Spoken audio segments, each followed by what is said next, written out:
Today we're taking a look at a 32GB DDR5 6000 megatransfer CL28 memory kit. This kit comes from a brand called KingBank. They sent this kit over for me to test out, so let's take a look at it. This kit has both XMP and EXPO profiles for the 6000 megatransfers with the main timings of CL28, 34, 34, 76. This kit consists of Hynix A die memory according to the webpage, and it does run at 1.45 volts, which is a little on the high side. This kit has some very nice heatsinks that are pre-installed with a very good looking RGB implementation, in my opinion. I definitely think it looked good in the system while I was testing out some games. Those nice little touches definitely add up to the overall look of your gaming PC. This memory kit comes in at about $101 on Aliexpress at the time that I made this video, so comparatively to a lot of other similar kits, it's quite a bit cheaper. As for my test system, it consists of an AMD Ryzen 9700X, the AsRock X679E PG Lightning motherboard,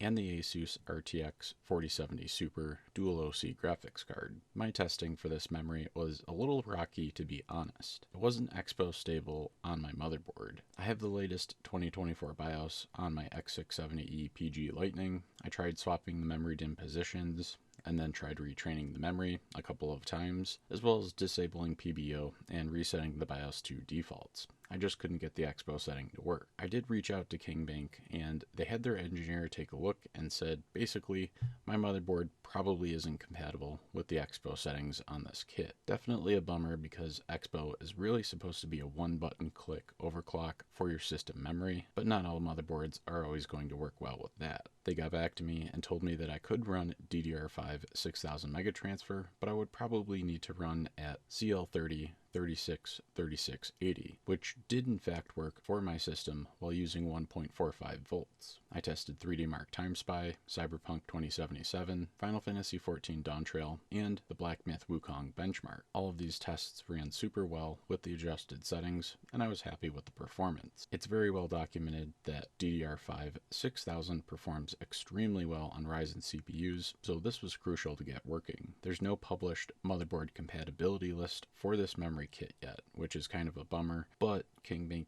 did say if you do message them, they will check and see if your motherboard is compatible. They said they are hoping to release a compatibility list eventually, and from my experience working with them, they're relatively responsive and knowledgeable. That's kind of a little bit of a trade-off here in this particular memory kit. You're potentially going to save 15 to 35% on this DDR5 6000 memory kit, but you do risk having the EXPO settings not necessarily work or work super stable on your motherboard. I will say though, for the price of about $100, this is still actually quite a decent memory kit, even if you have to manually tune it like I did, because it's quite a bit cheaper than most alternatives. I do think the EXPO voltage being 1.45 volts is a little high in my opinion, considering most of the other 1.45 volt DDR5 kits on the market right now seem to be hitting DDR5 7000 rather than 6000 like this memory kit, or they're 32 gig modules instead of 16 gig modules. Like I said though, cost is definitely a factor here, and it's something that you should consider. Other 6000 CL28 kits, or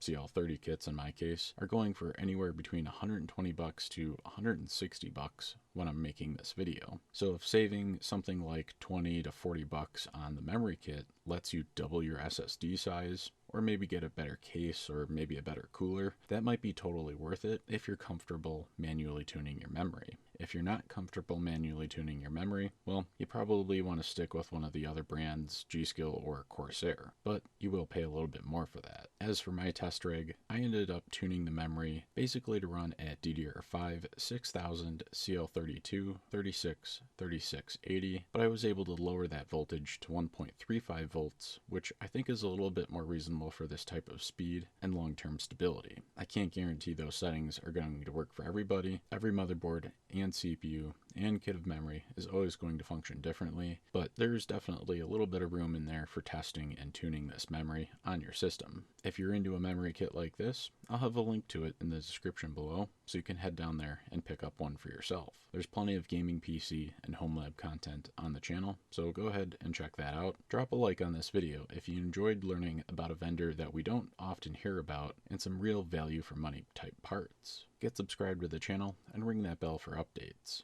Until next time, keep on gaming.